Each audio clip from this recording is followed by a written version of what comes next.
Hola, ¿qué tal? Bienvenidos a La Pepa. Este es un programa de Canal Capital y de lasillavacía.com donde buscamos explicar en profundidad los temas que son de interés para usted. En marzo del 2015, las delegaciones del gobierno y de las FARC anunciaron, a pesar de la consigna bien conocida de que nada estaba acordado hasta que todo estuviera acordado, un plan para arrancar un proceso de desminado.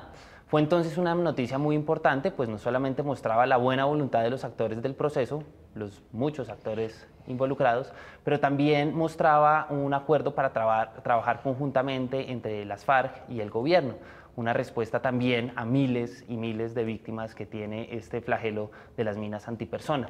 El primer piloto de esto, luego de que se firmara este acuerdo, fue en la vereda del Orejón, en Antioquia, que ya terminó. Y luego de eso se determinaron 64 municipios a lo largo del país para seguir con esta tarea que no es nada fácil. Y para entender la importancia del desminado en el país, en qué va el proceso y cuáles son las dificultades y oportunidades, invitamos a dos expertos en el tema. Ellos son Álvaro Jiménez, él es director de la campaña colombiana contra minas antipersonal, tiene una maestría en defensa de los derechos humanos y es politólogo, y también es miembro de la Red de Paz en La Silla Vacía. Bienvenido. Gracias, Eduardo. Un saludo para ti y para la audiencia.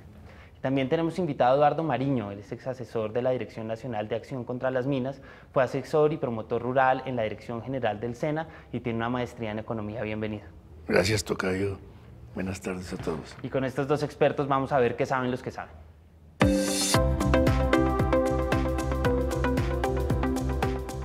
Eduardo, para entender todo ese contexto que ya decíamos al principio, vale la pena echar un poco para atrás y entender la lógica de la guerra y la lógica, digamos, de control territorial que implica el uso de este método de guerra tan inhumano. ¿Usted cómo nos explicaría ese fenómeno? Esto comenzó en los años 60, coincidiendo en la misma época de la guerra de Vietnam. La mina llegó a Colombia con el ELN traída de Cuba. Era un arma que se estaba utilizando en los movimientos guerrilleros de todo el mundo. A la vez, encontró al ejército colombiano en las montañas de Santander y la increíble coincidencia era que el batallón que estaba en Santander del ejército colombiano, dirigido por un coronel, el coronel Valencia Tovar, habían conocido las minas también en el batallón Colombia de Corea, 10 años atrás. Por esa razón es significativo ese primer encuentro entre minas de la guerrilla traídas de Cuba, donde la mina había sido más o menos utilizada marginalmente y en cantidades pequeñas en la Sierra Maestra, por el Che Guevara y por Castro y todo eso. Pero se encuentran con un ejército colombiano que ya la conocía en la guerra de Corea. Ese es el comienzo, años 65, 66. En Santander, nadie se iba a imaginar que medio siglo después habría crecido el problema de las minas a esta magnitud de 655 municipios, actualmente con indicios o sospechas de minas, y unos 400 con evidencia de minas, y que estaríamos todavía en esto medio siglo después. El resumen es de comenzó en la montaña, fue un hecho de montaña. Curiosamente, hace unos 20 meses, Álvaro, más fresco en eso, el presidente estuvo declarando municipio libre de minas a San Vicente de Chucurí, que fue donde pusieron las primeras. 50 años después se declara libre de minas a San Vicente de Chucurí. Claro, que eso me lleva a una pregunta, Álvaro, y es, de la mano de ese uso de las minas, ha habido también una campaña muy fuerte en la cual ustedes han sido protagonistas en la lucha en contra de las minas. ¿Cómo ha sido la historia de esta lucha? ¿Qué ha pasado? ¿Cuáles han sido las victorias y las luchas que todavía están por dar? Pues digamos que, como bien anotaba Eduardo, y me parece relevante recordar esos dos momentos, es decir, una lógica militar aprendida en la guerra de Corea, que introduce todos los criterios de Guerra Fría en Colombia, y una lógica de guerra insurgente que introduce el fenómeno de la Revolución Cubana en el país. También es la expresión de un movimiento que se estaba dando en el mundo alrededor de la guerra de Vietnam, y es en ese escenario de lucha contra el armamentismo que se expresa bien en Estados Unidos en el movimiento por la paz y el movimiento de no a la guerra de Vietnam, y que después va a tener un desarrollo posterior en la búsqueda de atender la crisis humanitaria que se desata en la zona de Camboya, de Vietnam, ¿sí?, de Laos, en donde, digamos, el movimiento de derechos humanos internacional, la Cruz Roja Internacional, médicos que estaban allí presentes, ven que las minas son un problema muy grave. Y esos jóvenes de esa época, que estaban tratando de encontrar mejores destinos para la humanidad, dan en crear una coalición que va a convertirse posteriormente en lo que hoy se conoce como la Campaña Internacional de Prohibición de las Minas, o la ICBL, como se le conoce, que es la organización que posteriormente en 1997 va a recibir el Premio Nobel de Paz. Y eso en el ámbito global. Y en el ámbito nacional, en los países se van desarrollando fenómenos nacionales de organización de sectores sociales para construir campañas nacionales, como es el caso de la campaña colombiana contra minas. Entonces, es la suma de intenciones de ciudadanos del mundo alrededor de la protección de las personas más vulnerables en sociedades que se encuentran en guerra, en países que han sido victimizados por esos conflictos armados, en donde las minas son un actor protagónico, especialmente en las etapas posteriores al conflicto armado y a la solución de los conflictos armados o a la finalización de los mismos, Eduardo, que es lo que ocurre allá en Asia. Eduardo y Álvaro, los invito a que vayamos a la calle a ver qué dudas tienen los ciudadanos. Vamos a ver qué preguntan en la calle. Yo tengo una pregunta. ¿Ha regresado la población civil a las zonas despejadas? Eduardo, la guerra se puede acabar, pero las minas siguen ahí. Y esa pregunta que oíamos hace poco, pues pregunta sobre eso más que todo, como ese regreso a la normalidad. ¿Ya hay casos de ese sentido en Colombia? ¿Cómo ha sido esa transformación luego de que esas minas parecieran ya no estar ahí amenazando a la gente? Bueno, yo quiero anotar dos buenas noticias. Este es un panorama, el de las minas, tan negativo y tremendo, que a propósito de hoy, las dos buenas noticias que dan indicación de que el gravísimo problema de Colombia está en camino de solución, es por dos razones. Las minas se mueven.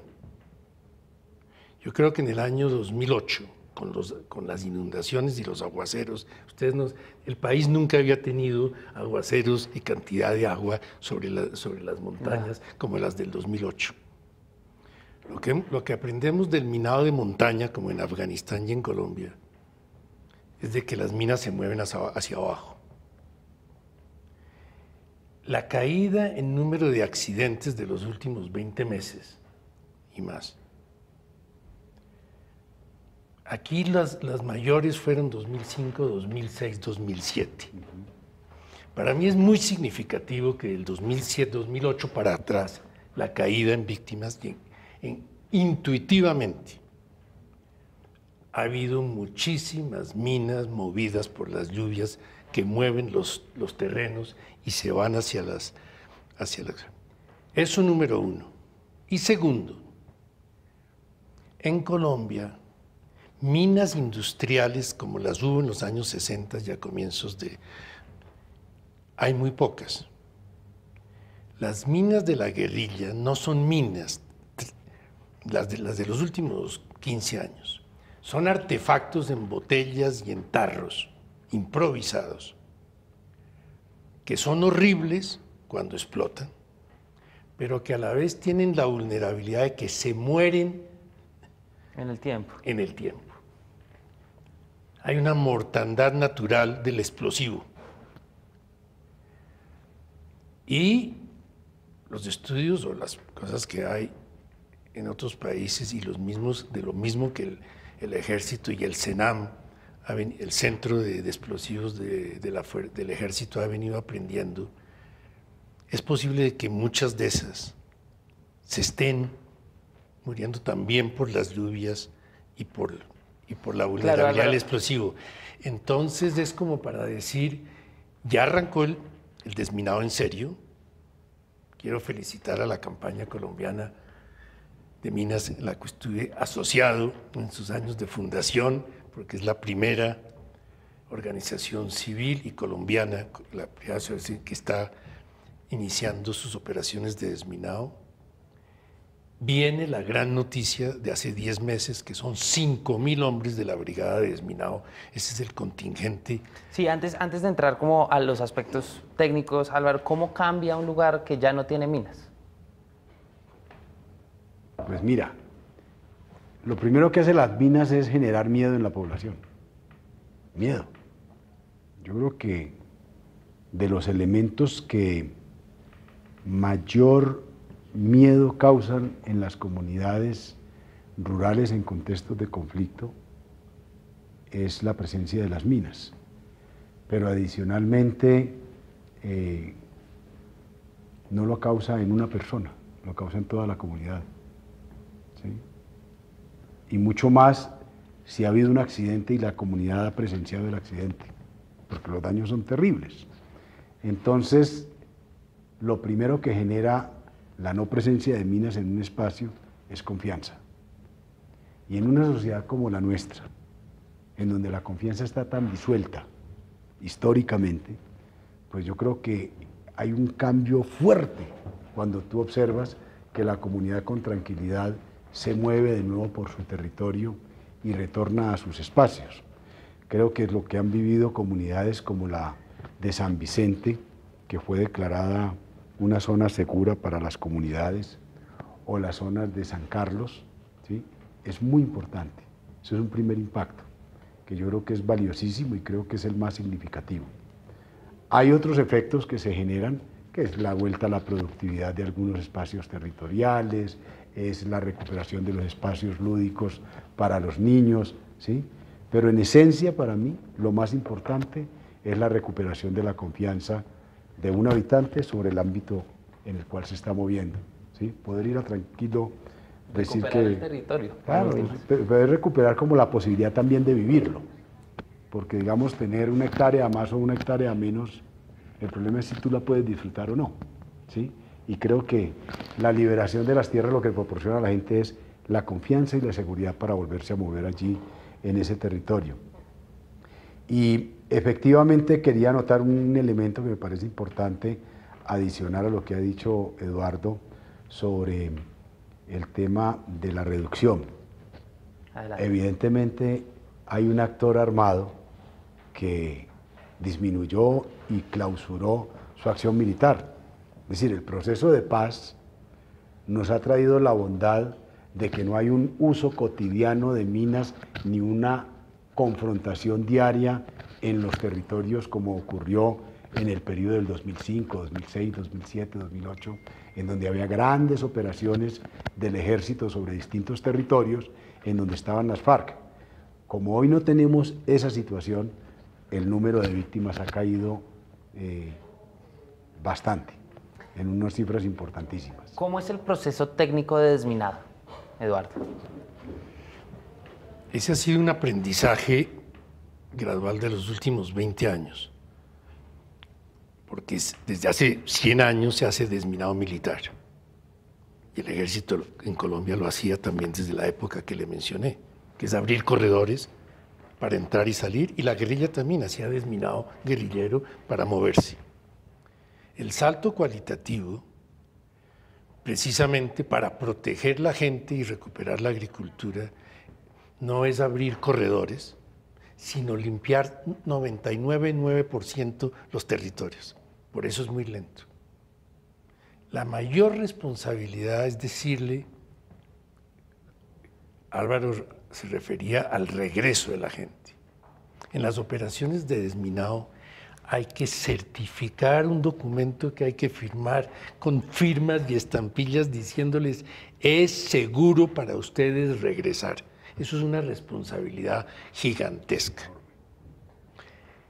Y el proceso de desminado culmina con ese certificado de seguridad de la tierra. Ahora, ¿cómo comienza? Y el reto mayor en Colombia no es del desminado, no es acabar con las minas. Una vez que se encuentra la mina, muy rápidamente se destruye. El problema de Colombia, por estos 50 años que hay, es de que hay minas repartidas como mosquitos por todas partes y lo que toma más tiempo es encontrarlas. Claro, El proceso de ubicación de los artefactos. y eso me lleva a otra pregunta, Álvaro, y es quiénes están detrás de todo este ejercicio complejo de desminado. ¿Quiénes son los actores que uno debería tener en la cabeza? El actor principal, sin duda, es el Ministerio de Posconflicto, que tiene una estructura que se llama la Dirección Nacional de Acción Integral contra Minas y que depende de la Presidencia de la República, del señor Presidente de la República. Ese es, digamos, como el alma. Vale la pena mencionar, esta institución viene de antes. Eso es una institución que se creó a partir de la ley que hizo que la Convención Internacional que prohíbe las minas fuera asumida por el Estado colombiano y data del año 2001. Ha habido transformaciones, primero se llamó Programa de Acción Integral contra Minas y ahora tenemos esta institución que se llama la Dirección de Acción Integral contra Minas, que dirige Sergio Bueno. Esa dirección es una dirección que se convierte en el centro de todas las operaciones, porque es el organismo regulador y director de la política pública en relación con las minas. Y digamos, somos alrededor, en este momento, de 5 organizaciones trabajando ya en terreno en distintos municipios, en distintos departamentos y cerca de 6 organizaciones más que aspiran a ingresar al proceso de trabajo de acción contra minas en Colombia y están en la etapa de acreditación con las autoridades nacionales para poder ejercer esa labor. Es decir, hay un cuerpo importante a nivel nacional trabajando bajo la dirección de la política pública. Allí, como en Fuenteovejuna, todos a una para lograr el propósito de Colombia libre de minas en el 2021.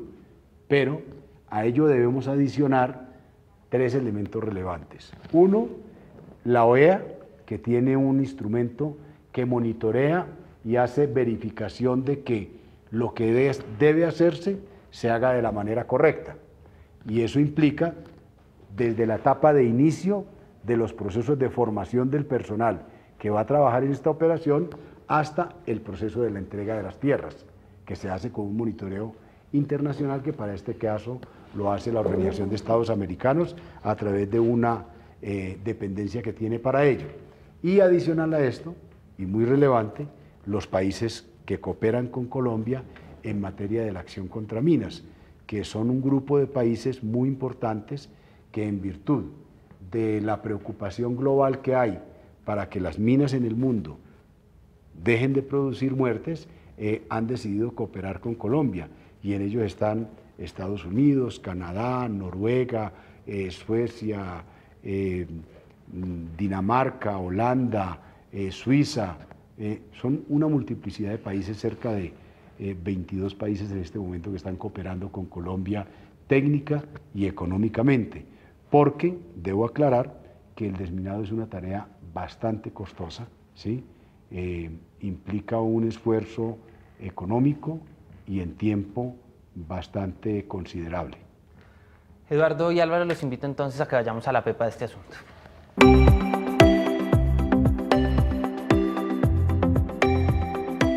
Hoy estamos tratando de llegar a la pepa del desminado humanitario. Eduardo, ¿cuál es esa pepa y sobre todo en este proceso de construcción de paz en el que estamos?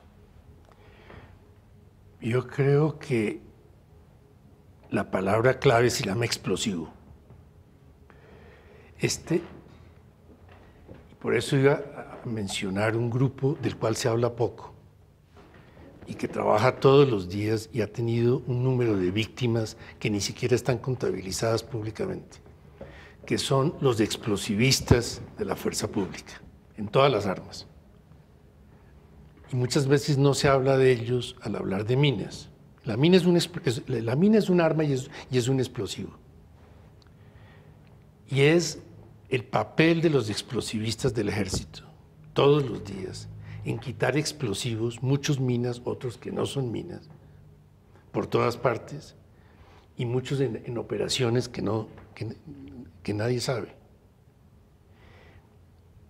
Desde el año 2006 o 2007, o 2008, hubo un comunicado muy especial del Ministerio de Defensa, diciendo: Colombia ha cambiado de tipo de guerra, hemos entrado en la guerra de los explosivos. Yo creo que eso es verdad y que los últimos muy duros 5 años anteriores al proceso de paz fue una guerra de explosivos. Haber terminado eso es una contribución a la paz gigantesca y es un problema un poco mayor al problema de las minas.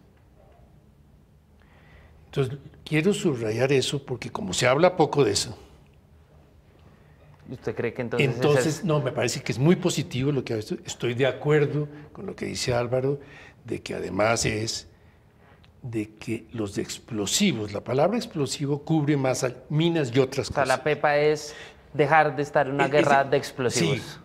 Sí, Álvaro, ¿cuál es la PEPA de este asunto? Yo creo que la pepa del asunto de las minas es la comunidad. La comunidad ha sido víctima de estos procesos en las zonas rurales. Ha sufrido el rigor de la guerra, sufre el rigor del posconflicto. El posconflicto no es un estadio de tranquilidad y cero conmoción en las comunidades, no. Es la visibilización de una cantidad de problemas, ¿sí? Y es la generación de unos retos enormes para las comunidades. Hoy yo debo decir que planteo que la pepa del asunto de las minas es la comunidad porque de ellas depende en muy buena medida que todos los esfuerzos que se están haciendo para que podamos superar el problema de las minas en Colombia llegue a buen éxito, porque necesitamos que tengan la confianza suficiente para que se pueda desarrollar el trabajo de la manera adecuada, pero también necesitamos que sea la comunidad una actora fundamental de los procesos de desminado, ¿sí? Álvaro y Eduardo, muchas gracias por haber aceptado la invitación a este programa y a todos ustedes recuerden que La Pepa es un espacio en alianza de Canal Capital y de lasillavacía.com. Escríbanos por favor si tienen algún tema a nuestra cuenta @lapepa_oficial o a la de La Silla Vacía @lasillavacía o a la del canal @canal capital y cuéntenos qué tema le gustaría que le echáramos pepa en un próximo programa. Este, como todos los programas que hemos hecho, quedan en la página del canal y en lasillavacía.com para que lo puedan ver una y otra vez y lo compartan. Hasta la próxima.